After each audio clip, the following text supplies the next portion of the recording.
Before we begin, if you enjoy dark fantasy and twisted alternate stories from Westeros, make sure to like the video and subscribe. It helps the channel grow, and there are many more stories like this to come. Meryn Trant POV. He despised standing guard for the Stark girl. He truly did. All he wanted to do this late at night was take off his armor and sneak out of the Red Keep into the Street of Silk. He preferred a particular brothel where the menu was to his taste, even though they needed some time to retrieve the young boys and girls he wanted. Taking a deep breath, he stepped forward to prevent his leg from falling asleep, then tilted his head to the right and grimaced at the cracking sounds from his neck. He twisted his body to the right and then to the left. He heard his back crack before tingling sensation permeated his body. He groaned in relief before turning his head toward the bottom part of the door leading to Sansa's chambers. When he had been twisting his body, Trant thought he had seen a flash of bright blue light shining through the thin crack between the floor and the wooden door. Narrowing his eyes, the man turned and quickly opened the door while his other hand rested on the pommel of his sword. He was ready to pull the blade from its scabbard so that he could face and kill any intruder. However, the chamber was dark and no one stood anywhere inside. He scanned the room from the doorway before his gaze stopped at the four-post bed. He saw Sansa lying with her eyes closed, the blanket pulled up to her cheek, and her arms resting on the gold and red coverlet. Nothing. The traitorous girl is asleep, the knight reflected before taking another look around the room. He then huffed quietly. My mind is playing tricks on me. He turned and strode out of the room before closing the door behind him. All he could do now was wait for sunrise when Sir Boros Blount would replace him. The longer he stood at the door, the more uneasy he felt. It was strange, and he did not know why he should feel uneasy. Usually, he would hear movement from behind the door indicating Sansa was shifting on her bed, or she would ask for an escort to the privy. On this particular night, there was no sign of Sansa moving, nor did she come to the door to request an escort. Who cares? Trant decided at last. If the traitor's daughter did not want to go to the privy, then why should he care? Several hours later, Boros Blount, Trant's replacement, strode through the hallway with two young women at his side. Trant noticed the linens one of the women carried, while the other held several pails of water for the basin in Sansa's chambers. When Blount reached him, Trant nodded before stepping aside so that the young woman could open the door and enter Sansa's chambers. He stared at the young women and licked his lips while watching them.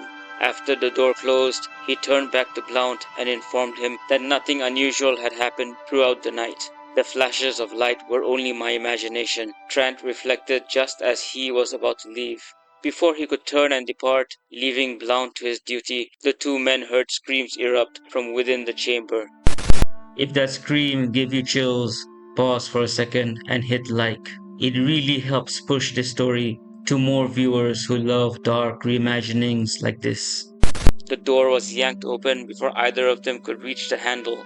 One of the young girls rushed out with a panicked look on her face. Her face was pale, her eyes wide, and she was panting hard.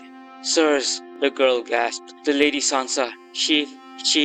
What is it, girl?" Trant barked for pushing past her. Blount followed immediately behind him. The two of them rushed to the bed where the other girl was gently shaking Sansa. "Milady, milady, milady." There was no response from the red-haired girl lying still on the bed. Blount shoved past Trant, who could only stare at Sansa, at a very pale Sansa, before shifting his gaze toward Blount, who raised his hand to strike the sleeping girl. Slap, slap. Sansa was struck by the steel-gloved hand of the King's Guard, while Trant simply stared. She still did not wake. Instead, her head lolled to the right side of the bed. Trant watched as Blount removed his glove and placed his hand against the girl's head. He then looked back toward Trant, his lips pressed together. "She is cold, freezing. I think the traitorous bitch is dead." "Fuck," Trant cursed inwardly as he stared at Sansa's body. Fuck, he was certain the Lannisters would have questions, and he had no answers. Tyrion POV. Tyrion did not need this. He truly did not need this shit so early in the morning, when the sun had only just crested the horizon. He had been asleep with an empty cup beside him on the bed when he was awakened by red cloaks sent by his father. Despite ordering them to return at a time when it was still not dark outside, the red cloak persisted, informing him that Tywin was ordering him, especially him, to the small council chamber in the Tower of the Hand. It took several moments for Tyrion to wake properly. Before long, he found himself seated to the left of his father, who sat across from a sleepy Joffrey, while the other members of the small council occupied their usual places. Well, all except for Mace Tyrell, who served as the master of coin. The first thing Tywin announced was that Sansa's dead body had been discovered. While Tyrion had no love for the girl, she had still been a young girl. He had tried to protect her as much as possible from his demented older nephew, and had attempted to make her residency in the Red Keep as comfortable as circumstances allowed. Like Sansa, Tyrion knew very well that the eldest daughter of Ned Stark was a glorified hostage, the key to the North, as Tywin often proclaimed. Tyrion would marry Sansa, and their children would inherit the North and bring it to heel. But now that plan had gone to hell. Tyrion felt sorry for the girl. She had to die in a strange place among those who imprisoned her, he thought. He looked around for cups and a jug of wine, but there were none. Probably father's order, he thought bitterly. His gaze drifted to the sickening smile on his nephew's face upon hearing of Sansa's death. "The traitorous bitch is dead," Joffrey crowed, glancing at his grandfather before turning his attention to Tyrion. "Maybe she killed herself so she would not have to marry you, Uncle Imp." Tyrion scoffed. "How did she die?" he inquired instead. "And who was guarding her door?" "Meryn Trant," Tywin replied. "He insists he saw nothing." Trant, Tyrion thought, one of Cersei's lickspittles. Tyrion leaned forward on his chair and remarked, "That man is a coward. He would not dare hurt Sansa, since he knows she was, or rather had been, under our protection." He mentally winced. Protection. What a jape. She had been our prisoner.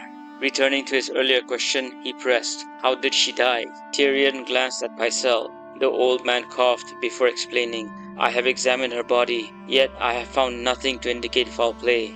Tyrion pressed his lips together. Sansa had been young and healthy. The chances of her dying a natural death were very unlikely, unless... His eyes shifted to his sister. Cersei had something to do with it. But then again, Cersei would never go against her father, especially when it came to embarrassing her dwarf brother, which would certainly have happened if the wedding had gone ahead. "Send her bones to Robb Stark and end this war," Tyrion proposed, glaring at a scowling Cersei. "You lost Arya Stark. Ned Stark was killed under your watch." "Why you?" Cersei snarled. "And now Sansa Stark is dead," Tyrion continued, his gaze drifting toward Joffrey. The boy king leapt to his feet and pointed at him, his body trembling with rage. "No! Sansa Stark will be beheaded, and her head will be placed upon a spike. She will join the head of her father and her household guard." Tyrion sneered at Joffrey, who looked ready to continue his tirade when Tywin cut him off. "Sansa Stark's bones will be returned to Robb Stark," Tywin declared, surprising everyone in the room. He looked toward Tyrion and Baelish before adding, "The two of you will accompany her bones to the Riverlands, along with a letter from the Crown calling for the return of all Northerners to the Neck and beyond. Robb Stark will surrender his crown and pledge fealty to Joffrey."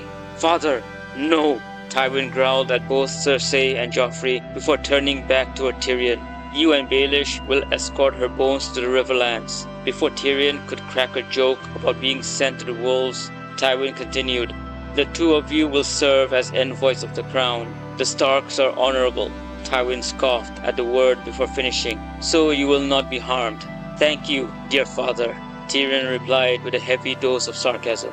"You cannot seriously consider letting those traitors simply return to the north without any repercussions." At Cersei's outraged protest, several people prepared to voice their opinions just as Tywin slammed his hand against the table. The sharp sound silenced the entire chamber.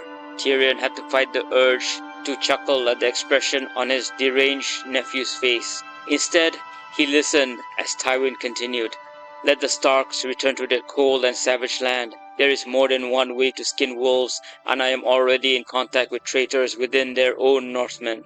This revelation surprised Tyrion. He glanced around the table. The others looked equally startled. Even Baelish had narrowed his eyes at the old lion, probably wondering who would betray the Starks. Tyrion mused, "Just hand the poor girl's bones to her mother and brother, and then we leave. I would rather not linger in the Riverlands any longer than necessary." "Have the Silent Sisters come and tend to the Stark girl's body," Tywin instructed, turning his gaze toward Pycelle. The Grand Maester inclined his head in agreement. Tywin then turned to Baelish and finally to Tyrion. "The two of you will leave tomorrow at first light." After issuing the command, Tywin rose and dismissed the council. "I have letters to write. Now go." "Where is Sansa's body?" Tyrion asked, fixing his gaze on Pycelle. The old man explained that Sansa's body lay in the holding room opposite his own solar. Tyrion nodded before thinking to himself, "I shall go and pay my respects, and then I will find some wine, and ponder which crone father intends for me to marry now that the key to the north is dead." Sansa POV. She could still feel herself, her arms, her legs, her fingers, her toes, and so on, even though she was dead. However, she could not open her eyes or flex her fingers or move her head from one side to the other, no matter how much she wished it to be so. She did not even feel anything when the King's Guard, Sir Boros Blount, slapped the side of her face with his steel glove. Her mind was blank. There were no thoughts, no dreams, no fantasies. There was nothing. It was as if she had fallen into a deep sleep after she drank from the wrist of the one known as Dracul. Within a few moments of the silence surrounding her, distant noises began to reach her ears. She could hear the sounds of shuffling feet that seemed to circle around her. As if from a great distance and slowly drawing closer and closer, whispers rose all around her. She could not make out the words. It was as if thousands upon thousands of people were speaking at the same time. And it was not just words being spoken. There were yells, screams, names being called, the sounds of scratching, cats crying out, dogs barking, and the rumble of snoring, and countless others. Then the stench struck her nose, the smells of shit, piss, and so many other foul odors. It was as if she could smell the entire city. Sansa could now feel the hard surface beneath her back as she tightened her hands, which were already curled into fists. She wanted to shout at everyone and everything to be silent. She wanted to cry out from the rooftops for someone to clean the gods' forsaken city of King's Landing, as the stench was too much for her to bear. Yet, something urged her not to move her body. It was not a voice, but something deep within her, an instinct. She could not feel herself breathe. Her chest was not rising or falling, yet sensation was returning to her body. She could feel warmth around her. She could feel the silken gown she was wearing, the pebbles covering her eyes, and a cool draft that seemed to come from the right side of wherever she was lying. And just as quickly as the numerous voices, sounds, and smells had appeared, they vanished. Now all Sansa could hear were the sounds of scuffling feet moving around her, circling her. How do I know this? She could hear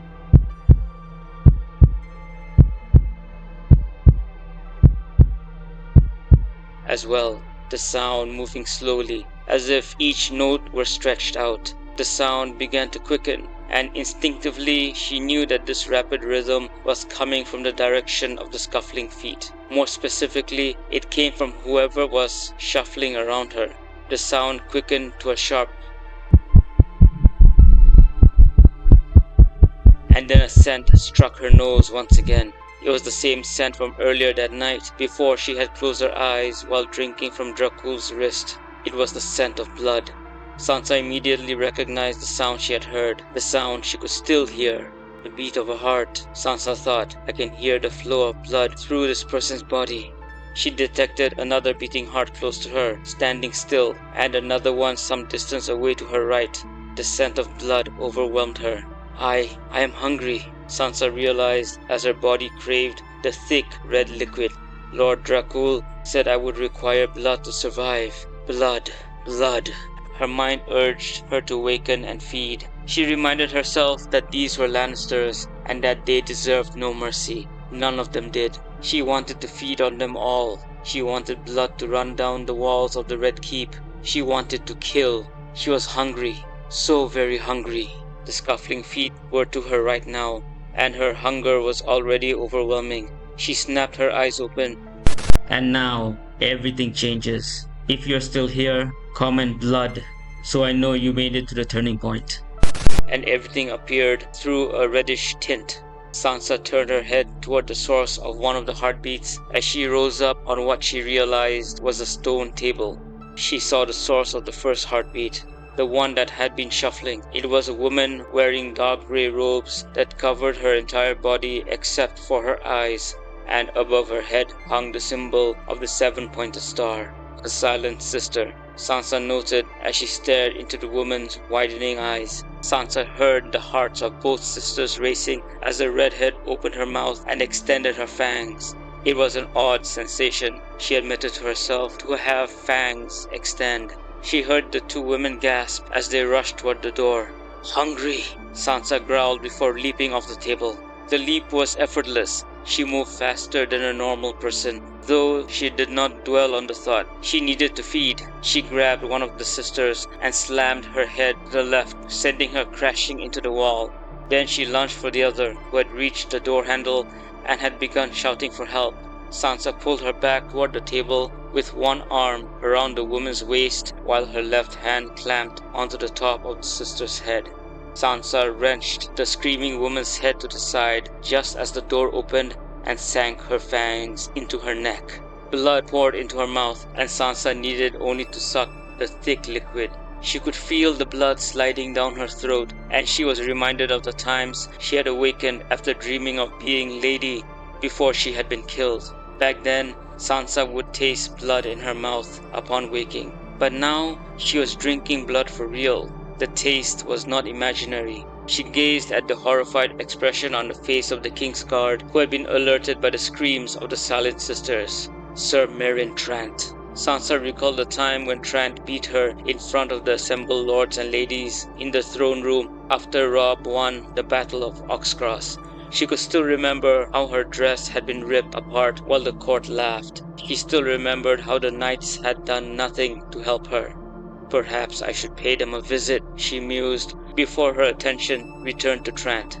While he had not beaten her in public again after Tyrion's defense of her, Trant had beaten her in Joffrey's private chambers whenever the demented boy summoned her after every victory Robb won in the Riverlands.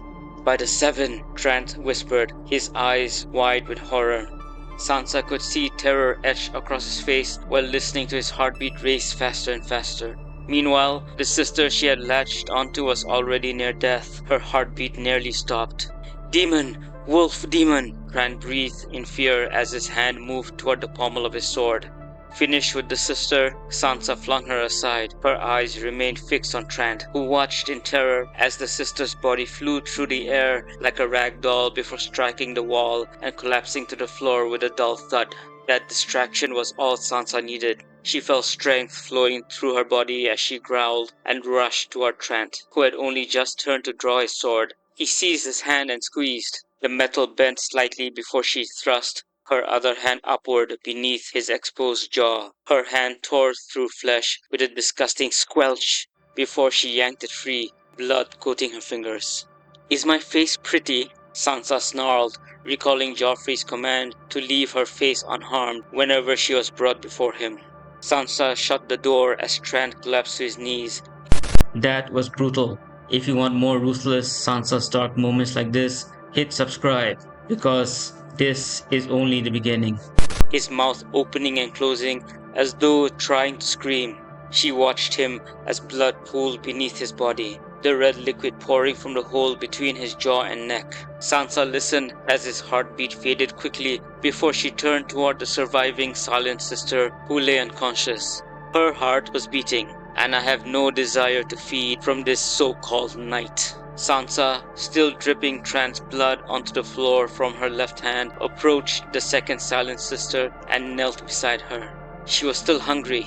She still needed to feed. After draining the second silent sister, Sansa pulled her head back and retracted her fangs. The motion felt natural, as if she had been feeding on blood for years. She wiped the blood from her lips and the corner of her mouth with the back of her hand before leaning down and smearing the stain onto the sister's dark grey robe. Sansa could feel power coursing through her body as she stared at the two lifeless sisters. She then turned toward Trant's corpse before glancing back at the sisters again. A part of her felt horrible for what she had done. After all, the two sisters were innocent and had been in the wrong place at the wrong time. But this was what she had wished for. This was her choice. She rose and circled the room until she discovered the source of the cool draft she had felt earlier.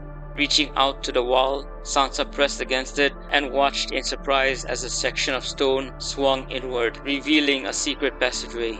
Impressed that her senses were sharp enough to detect the faintest draft from a crack in the wall, Sansa stepped inside.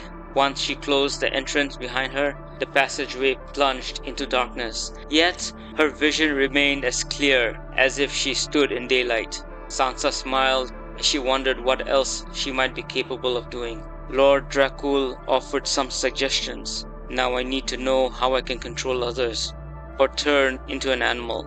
But first, Sansa needed to make a mental list of those she needed to punish. And I will protect my pack. Sansa. Sansa narrowed her eyes when she heard the familiar voice that interrupted her thoughts. There was no one in the dark passageway. She could not hear a heartbeat or any footsteps. Sansa. She spun around, her eyes widening in shock. Sansa was certain that if her heart could still beat, it would be racing at the sight of the man standing before her. A man she knew was already dead. After all, he had been beheaded in front of her. Father? If you enjoyed this dark alternate take on Sansa Stark, don't forget to like, subscribe and share. And tell me in the comments, what do you think happens next when she meets Eddard Stark again? To be continued.